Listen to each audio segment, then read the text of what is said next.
Serrano Suñer pues fue un ministro en la época de Franco, fue ministro de todo y yo creo que fue un hombre trabajador y bueno, en aquella época un patriota, después ahora se habla de otra manera, pero yo tengo un buen recuerdo de él. El cuñado de Franco y que nos intentó llevar a la guerra con los alemanes y los italianos, haciendo un pacto. Una persona muy importante en su época y fue el creador también de la ONCE. Bueno, hizo grandes adelantos en los temas sociales y creador de esta emisora de Intercontinental, que ahora pertenece al Grupo de Intereconomía. Que fue una persona bastante abierta y que hizo cosas, pues eso, repito la palabra, abiertas para su época y con mucha iniciativa. Pues que ha sido una de las personas más influyentes de aquí, de este país, de España, y bueno, pues que ha sido una persona poco reconocida y poco admirada por la posterioridad, vamos, por los españoles. Bueno, es que mi madre era franquista, y entonces, ¿qué te puedo decir? Nada, maravilla, que hizo muy bien y que salió todo como tuvo que salir. Con los franceses, cuando me dicen que Franco y Hitler eran lo mismo, digo, no señora, pero estuvo con Franco, sí señora, ¿dónde? En Hendaya. ¿Hendaya dónde es? Francia. Hitler no pisó suelo español, y le digo al francés, y atravesó toda Francia para llegar a Hendaya. ¿Le pasó algo en ese viaje? Se decía de él que quería entrar en la guerra con Alemania, yo creo que no, que fue el que evitó que esto sucediese. Pues yo creo, aunque hay dos versiones, yo creo la versión de que él intentaba meternos en la guerra. O sea, hacer el pacto más común que con Hitler, con Mussolini, porque él se llevaba muy bien con Ciano, que Ciano era el ministro de Asuntos Exteriores de Italiano, que era también familia, era yerno de Mussolini. Sí recuerdo a Raquel Meyer, muy famosa en mi época, y también era una persona a la que estimábamos mucho entonces. Entonces no había el progresismo que existe ahora. Entonces, como ahora no está de moda estos temas, pues no nos preocupábamos nada más que de la música, nos preocupábamos de las corridas de toros y de algunas cosas más interesantes. Pisa morena, pisa con garbo, que un relicario te voy a dar, con el trocito de mi capote que haya pisado tan lindo pie.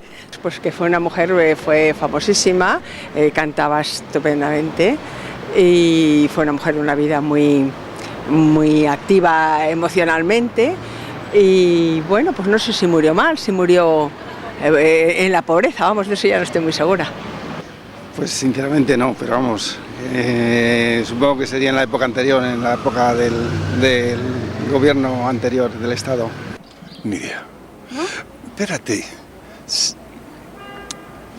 Esto, el padre Eduardo Serrano Suñer o alguien de esos, sí. Serrano, sí. No lo sé. Pues no lo sé, pero vivo al lado de ella toda la vida. No, pero lo que sí que le puedo decir es que tiene muy poca imaginación. No, sé que está ahí arriba, pero no, o aquí abajo.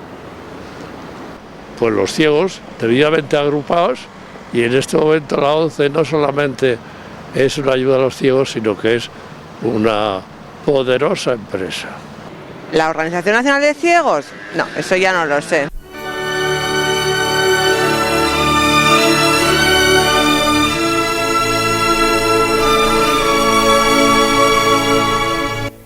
La memoria de la calle.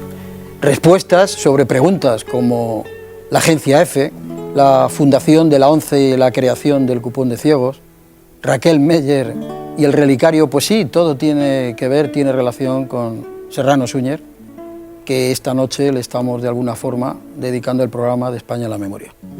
Pues sí, porque entre las cosas desconocidas, además de todas las políticas, está que verdaderamente que fundó la ONCE.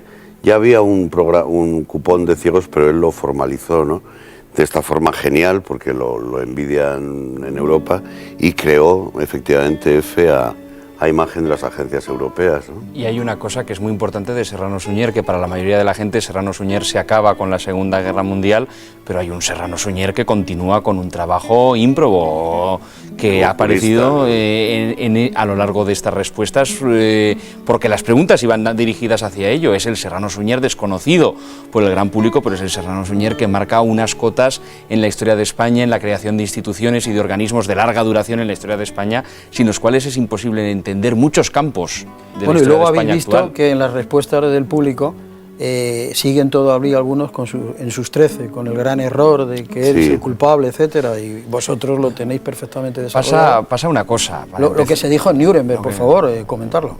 Pasa una cosa, evidentemente, si se va a los textos del propio Hitler, si se va a los textos de los alemanes o de los italianos, Serrano aparece como el gran enemigo de la entrada de España en la Segunda Guerra Mundial, como el jesuítico ministro de Asuntos Exteriores, como ese jesuitón, esas palabras de auténtico odio que tenía Hitler.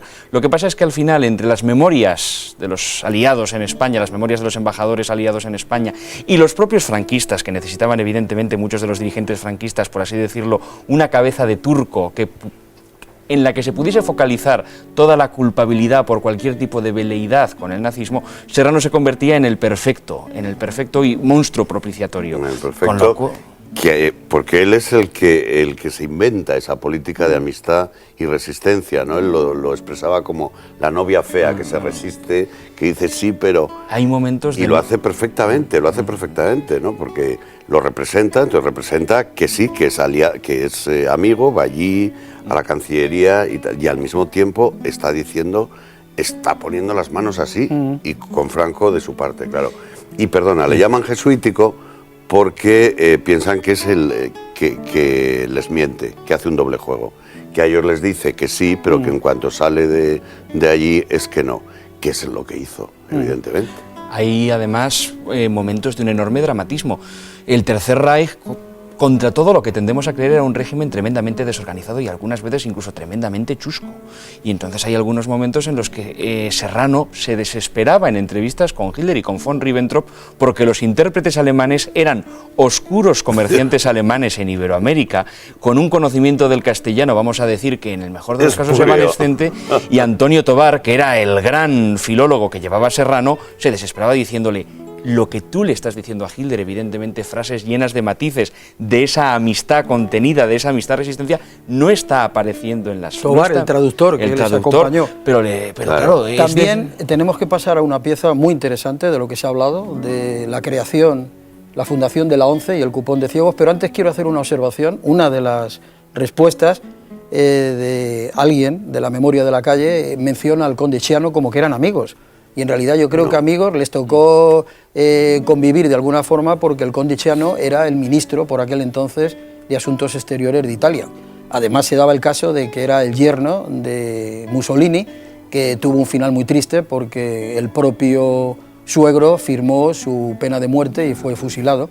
Como todos bien saben. La prensa los parangonaba mucho, les hacía precisamente por esa posición. Pero se da el caso que quiero hablar de la intrahistoria. Resulta que el conde Chiano se detestaban y le tenía una gran envidia, porque don Ramón Serrano Suñer era un hombre muy elegante, no solamente en el vestir, sino en la obra, en las formas, en la palabra.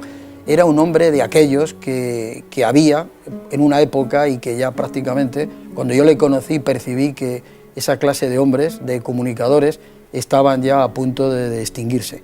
Y le tenía tanta envidia que le envidiaba, por ejemplo, su forma en el vestir. Y había un sastre en Madrid, que es historia, en los años 60, Pajares, y este sastre debía de ser un familiar de él, anterior, una sastrería en la calle Mayor, y el conde Chiano se informó de que era donde le hacían los trajes y los uniformes a don Ramón Serrano Suñer. Y ahí el conde Chiano, el ministro de Exteriores italiano, se hizo varios uniformes y varios trajes en Pajares. Pero bueno, esto es una anécdota que no deja de ser interesante. Lo importante es lo que vamos a ver a continuación. Don Ramón Serrano Suñer me describe cómo fue y lo que supuso la fundación de la ONCE y la creación de aquel cupón de ciegos. Lo vemos y lo escuchamos. Bueno, el antecedente más significativo del cupón de la ONCE es la lotería del cupón pro ciegos de Cataluña de la República del año 32. Esa idea estuvo funcionando en Cataluña y luego también funcionó en Sevilla, en la Hispalense, y al final de la Guerra Civil unos cuantos ciegos supieron transmitir a don Ramón Serrano Súñer la idea, y este la llevó al entorno del general Franco, y a través de la influencia de don Ramón Serrano Súñer se pudo articular la reunión de todo el patrimonio de todos los ciegos españoles, y se hizo una excepción al monopolio nacional de loterías, que fue el cupón de la ONCE. O sea, es una concesión administrativa en puridad que data del 13 de diciembre del año 1938. Como se puede ver en las postrimerías de la Guerra Civil, se hizo el decreto fundacional de la ONCE. Hicimos tantas cosas, unas que están mejor, hicimos tantas cosas, constituimos tantas cosas. Y entonces digo, bueno, ¿y por qué estos pobres, estos ciegos? ¿Esto qué protección tienen? Ninguna. Y Lorente, que era un hombre habilísimo en el manejo, dice, mañana te traigo yo lo que hay sobre esto. Y lo que había sobre esto yo lo recogí.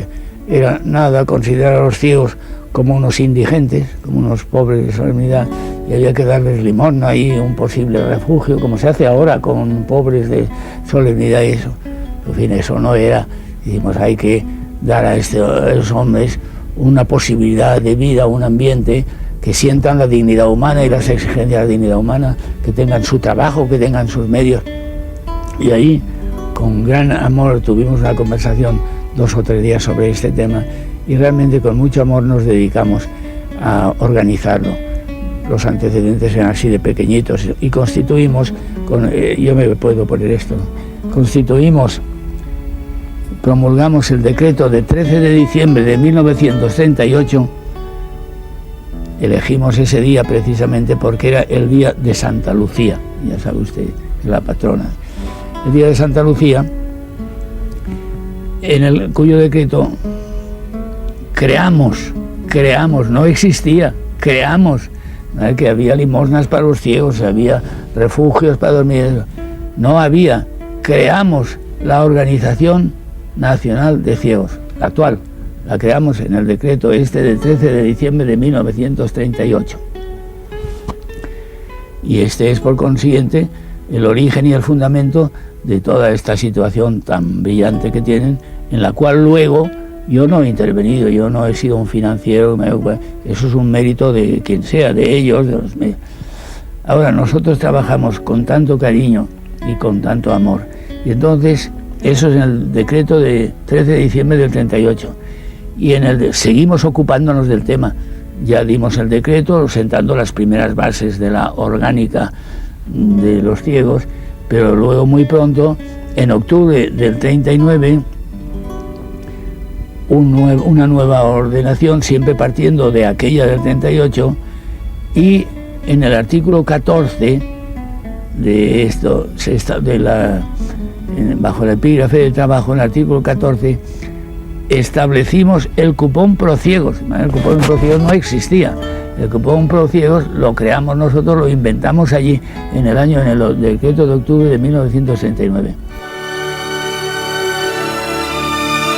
Qué recuerdos, don Ramón. Cuántas horas juntos en la biblioteca.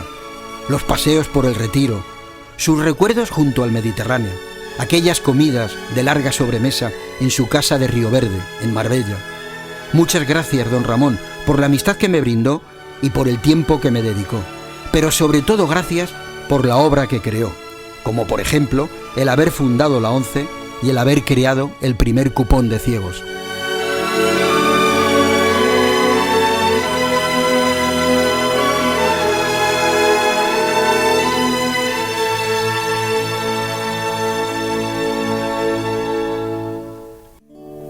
En realidad,